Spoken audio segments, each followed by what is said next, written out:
everyone, BX257 here again with another vintage G.I. Joe toy review. And today I'll be taking a look at the figure Blowtorch, the Flamethrower. He was first released in 1984 and then re-released in 1985. Unfortunately, there doesn't seem to be a lot of love for this particular character, and I'm not quite sure why.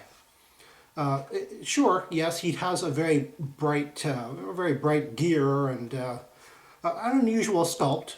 Sure, he's kind of bulky, but of course, he has his outfit is quite acceptable for protection against what he's doing. One thing that's interesting is that this is the only version of Blowtorch throughout the vintage run. His second version actually comes out in 2002, I believe, for the G.I. Joe vs. Cobra line, and the third and only version of him is the 25th anniversary line. So yeah, there's not a lot of Blowtorches out there, and well, the original is not incredibly hard to get. He might be hard to get on the card, but he's not hard to get loose. The figure comes with a very realistic flamethrower, which is attached to his M7 Man Pack fuel backpack. Now I have the nozzle facing downwards because it's easier for the wire to go into. However, some people do put it up like this because the curve of the backpack does fit his back better that way.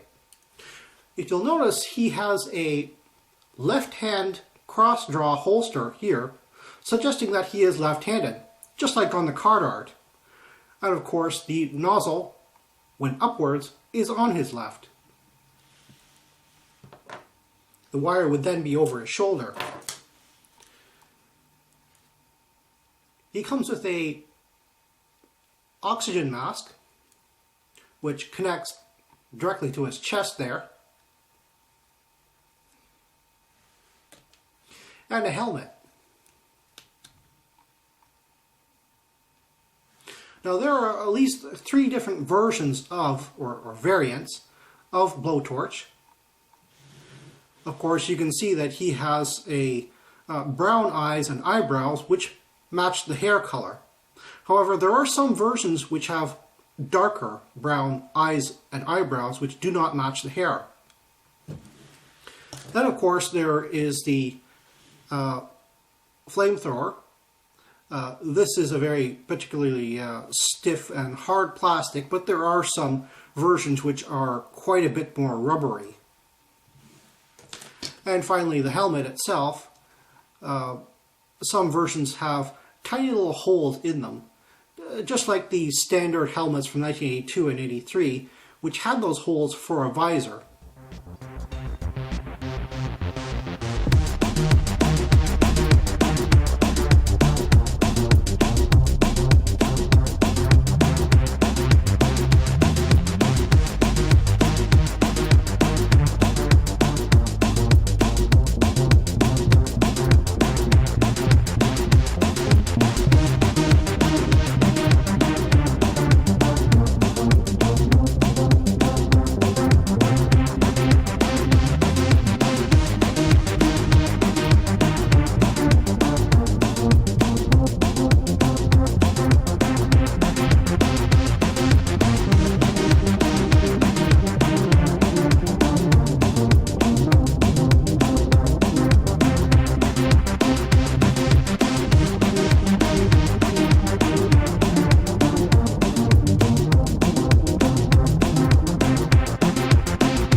Well, that's all the time I have right now. Please check out my Facebook page for more information and behind-the-scenes photos for these reviews. Thank you for watching this video, and stay tuned for next time to see another 1980s G.I. Joe toy review. See you then.